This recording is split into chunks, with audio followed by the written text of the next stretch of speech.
curtir a vida, fazendo tudo o que amo e com a certeza de que tenho muito ainda a realizar, a aprender e também a ensinar. Foi isso que ficou mais forte no empresário Oséias Gomes, depois de quase morrer de Covid. Seja muito bem-vindo. Essa live faz parte da leitura coletiva do livro Negócio Escalável.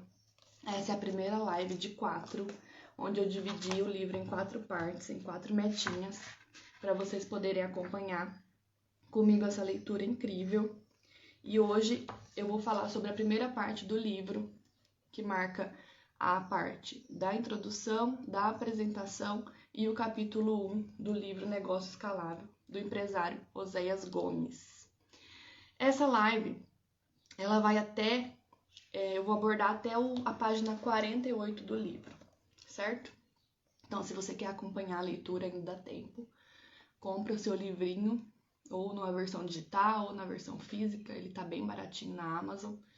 E vem acompanhar essa leitura comigo. Vai ser todo sábado, 4 sábados. Hoje é o primeiro, na primeira meta. No meu perfil do Instagram tem um post explicando cada página, as metas e quando que sairão os vídeos, né? Afinal, por que ler livros de empreendedorismo? Porque com os livros nós temos acesso ao cérebro daquela pessoa, ao cérebro daquele empresário. Com os livros, por 30, 20, 40 reais, a gente acessa a forma daquele empresário pensar. E normalmente a gente pega para ler, para se inspirar em pessoas que já chegaram onde a gente deseja chegar. Eu vou dividir aqui a live em 3 tópicos, tá? Então eu vou falar um pouquinho sobre a vida do autor, vou dar uma introdução sobre as conquistas dele, da onde que ele saiu, onde ele chegou. Depois eu vou falar sobre a primeira parte do livro, que é a apresentação, e a introdução, onde ele conta um pouquinho onde ele estava e o que ele estava fazendo quando ele escreveu esse livro. E ele conta um pouquinho da sua visão de negócio e sobre o que o livro vai tratar. E o terceiro tópico eu vou entrar já no capítulo 1, que o nome é Você está disposto a chegar ao topo? Que é onde ele apresenta algumas visões dele de negócio e já dá ali características de perfis de empreendedores que chegam ao topo. Então eu vou abordar por esses 3 tópicos, certo? Então eu vou falar um pouquinho sobre a vida do Oséias. Eu tô com uma colinha aqui para não esquecer nada. Então eu vou ler aqui. O Oséias, ele é empresário, gestor, fundador e CEO da franquia Odonto Excellence. Essa franquia é a maior da América Latina em termos de odontologia.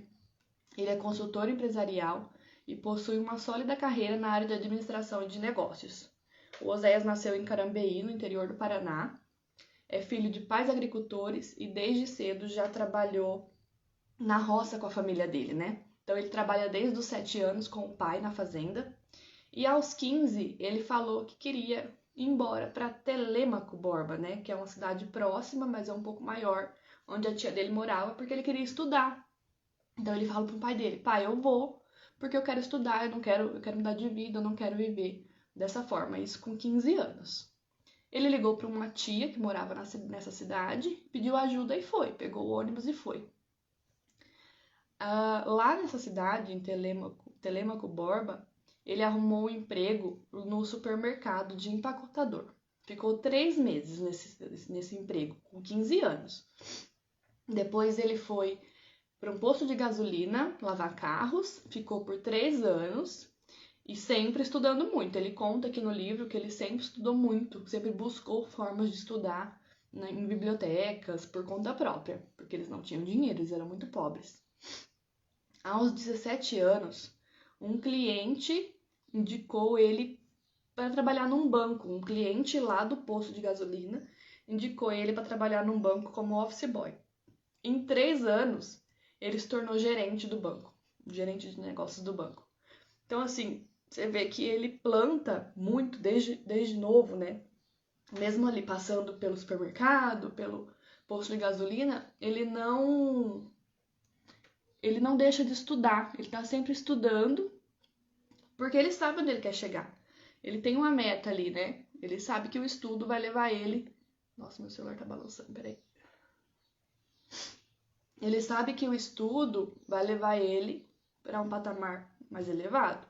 E ele não se conforma, ele fala diversas vezes, só nesse pedacinho, até a página 48 do livro que eu li, ele fala diversas vezes que ele nunca se conformou, que ele nunca foi um conformado. Ele sempre quis, sabia, né, ele tinha essa ciência de que ele podia chegar mais longe. Então ele fala aqui, ó, sempre estudei muito, aos 17 anos, esse cliente indicou ele para trabalhar no banco como office boy e em 3 anos ele virou gerente de negócios do banco. Ele fala que nunca parou de estudar, que até hoje ele lê cerca de 4 horas por dia, ele divide para estudar. E ele tem 47 anos hoje, quando ele escreveu o livro. Esse livro é de... Deixa eu ver aqui a data certinha. É desse ano, ó, o livro é novo, foi lançado agora em 2022. Ele tem 47 anos e ele fala que ele ainda tem muito para aprender, que ele nunca vai parar de estudar. Ele ama estudar. Depois que ele saiu do banco, ele montou a empresa de consultoria e conheceu um amigo, Dr. Fabiano, ele cita no livro, que é da área de odontologia. Esse amigo ajudou ele a montar a clínica. E conhecendo o mercado, descobrindo as lacunas da área, ele se tornou, em apenas 9 anos, a maior franquia odontológica do Brasil, certo? A gente sabe que a faculdade hoje, ela não forma empresários. A faculdade, ela forma pessoas de nível técnico, a faculdade, a escola. Então, a pessoa sai da faculdade, um dentista sai da faculdade, ele não sabe vender o serviço dele, ele só sabe executar. A psicóloga, ela sai da faculdade, ela não sabe como se posicionar para poder encher a agenda dela. Ela só sabe tratar. Então, essa lacuna de mercado, com essa visão empreendedora, a visão de vendas, de marketing, de relacionamento, de negócios, a faculdade não ensina. E é isso que o Oséias vem abordar no livro, tá? Então esse é um pouquinho da história dele. Eu achei super inspiradora a história dele. É uma pessoa que saiu do nada, né? E foi atrás do que queria. Então eu gosto bastante de ler biografias e de acompanhar a trajetória de empresários dessa forma, porque a gente abre um leque de possibilidades, né? Agora partindo para a introdução, ele vai contar como que ele estava quando ele escreveu o livro. Então ele começou a escrever o livro no comecinho de 2019, e aí veio a Covid, veio a pandemia. Ele já queria escrever o livro e aí ele teve que dar essa pausa.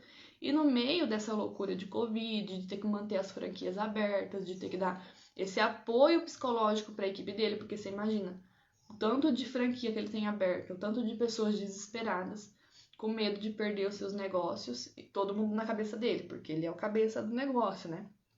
Então foi uma pressão muito grande. E aí o que acontece, que ele conta, ele ficou internado, ele pegou Covid e ficou muito mal.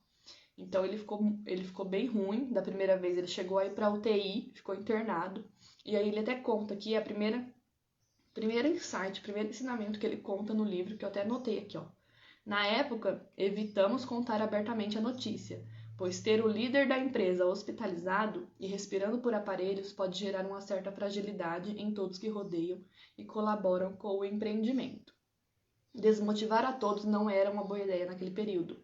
Das poucas lembranças que tenho daquela situação, a mais impactante foi a necessidade de ser forte, de me acalmar e de aprender a respirar junto com a máquina que estava ligada comigo. Um equipamento que liberava oxigênio automaticamente em frações de segundo, que me fazia ter a força dos meus pulmões a respirar no mesmo ritmo. Fraco e com dores, acredite, não foi nada fácil. Então, apesar de tudo isso que eles estavam passando, qual que era a principal preocupação, não, além da vida dele, claro? Era não apavorar a equipe, era não apavorar todo mundo que dependia dele. Todas as franquias, os donos das franquias, a família dessas pessoas. O tanto de pessoas que essas franquias empregam. Então, assim, ele teve essa primeira preocupação, aí a família dele, de não passar, né, esse desespero para as pessoas. Então, eles seguraram e não contaram. Aí ele melhorou, ele conta que ele melhorou, saiu da UTI e voltou. E depois ele foi internado de novo. E aí ele ficou bem ruim, assim, à beira da morte mesmo. E aí ele conta que aí eles já tinham contado pra todo mundo o que tinha acontecido. E aí foi bem difícil. Mas aí ele conta que depois ele se recuperou, aí fez um monte de tratamento, e aí foi voltando à normalidade. E aí ele voltou a escrever o livro, depois que ele foi se recuperando. Então esse livro começou a ser escrito antes da pandemia, né, no comecinho, com ele bem, e depois dele quase morrer. E aí ele conta aqui, ó, que as pessoas falavam pra ele agora, depois que você quase morreu, você vai trabalhar menos, vai curtir mais a vida?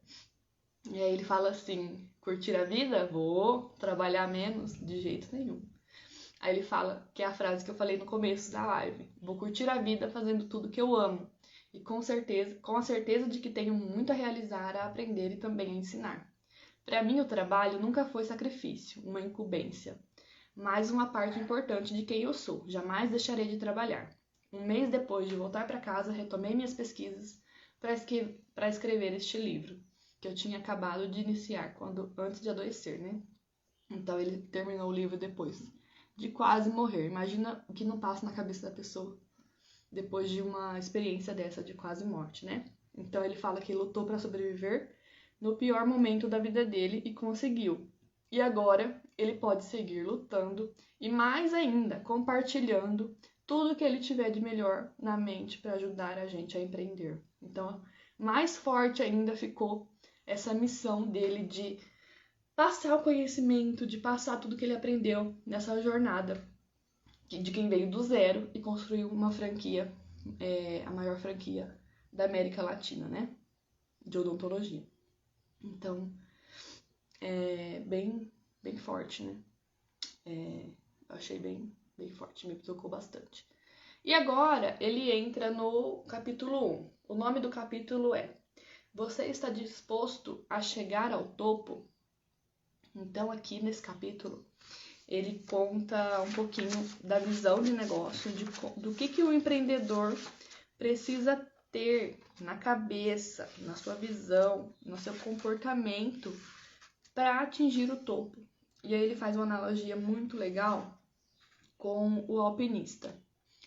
Ele fala que ele até usa um alpinista aqui de exemplo, que é o Carlos Santalena, que foi um alpinista que escalou o Everest, um alpinista brasileiro que escalou o Everest.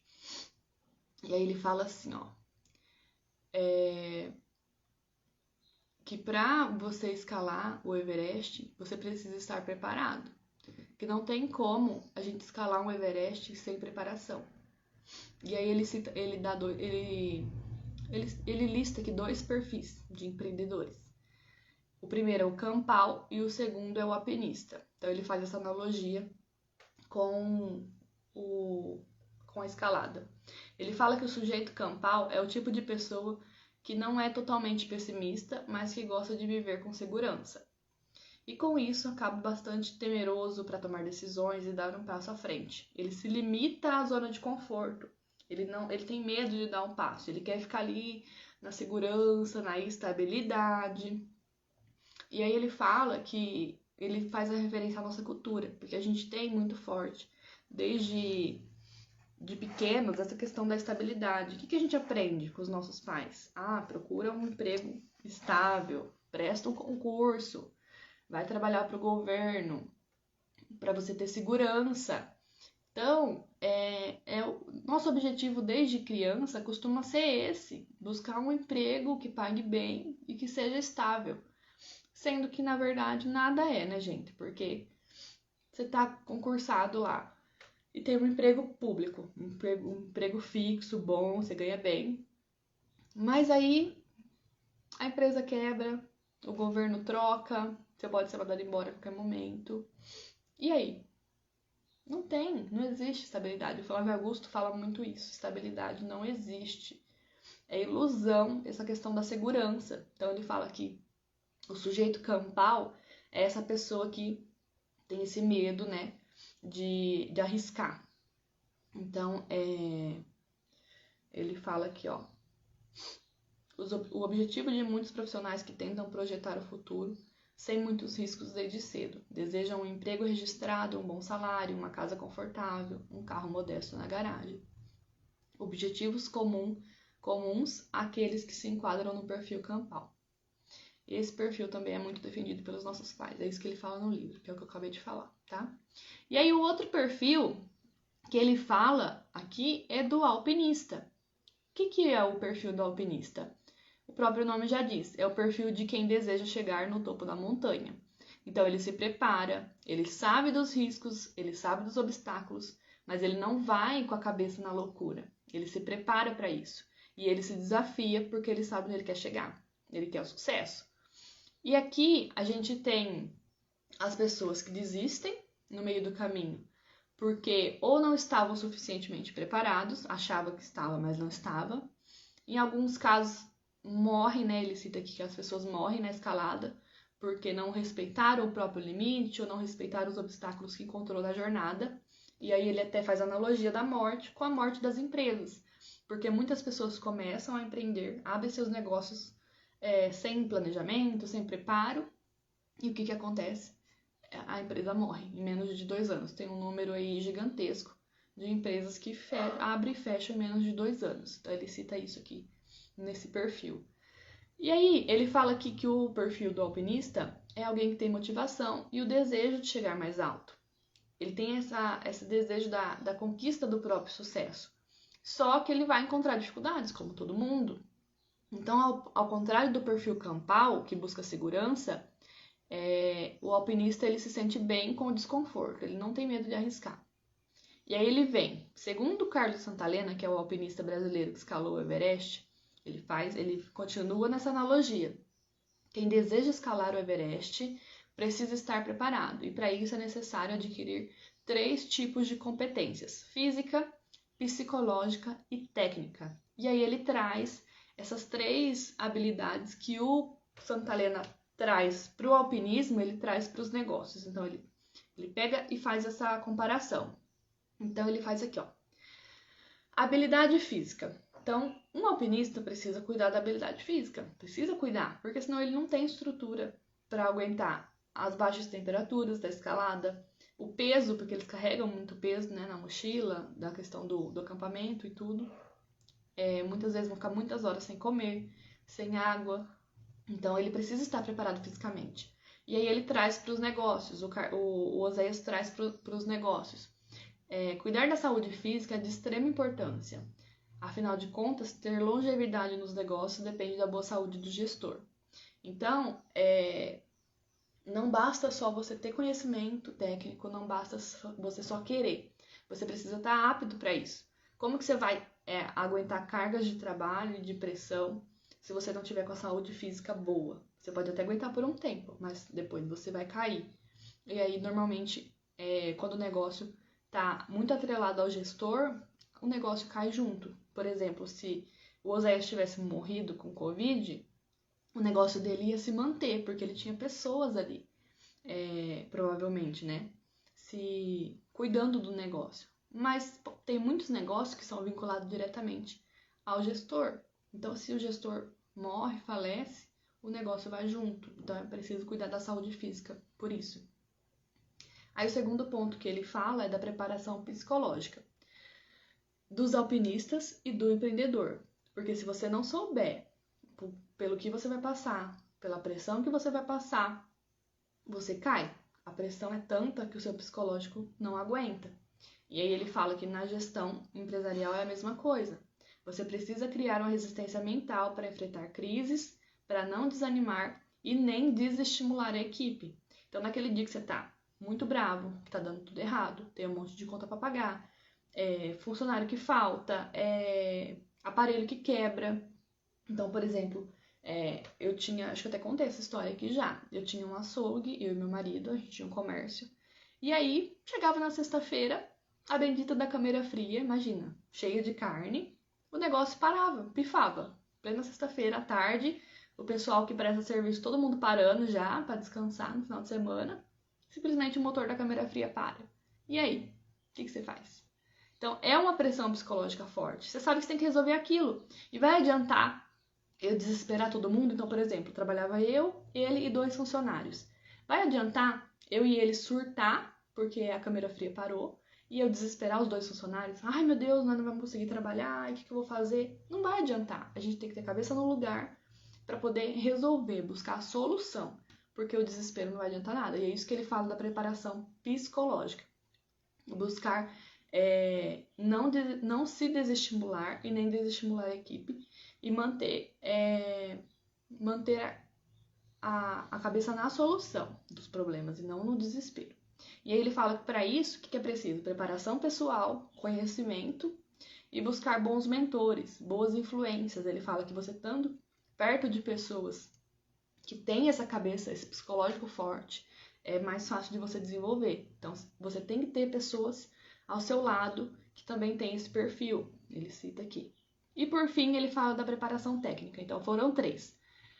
Preparação física, preparação psicológica e agora a preparação técnica, certo? Aí ele fala que muitos alpinistas desistem no meio do caminho por não estarem preparados quanto às técnicas de montanhismo e escalada. E no empreendedorismo é a mesma coisa. Ele fala que nos mais de 30 anos dele estudando e trabalhando com gestão, ele viu muitos empreendedores errando nos negócios por falta de preparo, por falta de conhecimento sobre formato de atendimento, sobre como inovar, manter o desejo dos clientes, manter a carteira de clientes ativa, trazer pessoas novas para o negócio. E aí, as pessoas, o negócio, por não ter esse preparo técnico, se desvinculava ali do mercado e acabava fracassando, fechando e encerrando as atividades.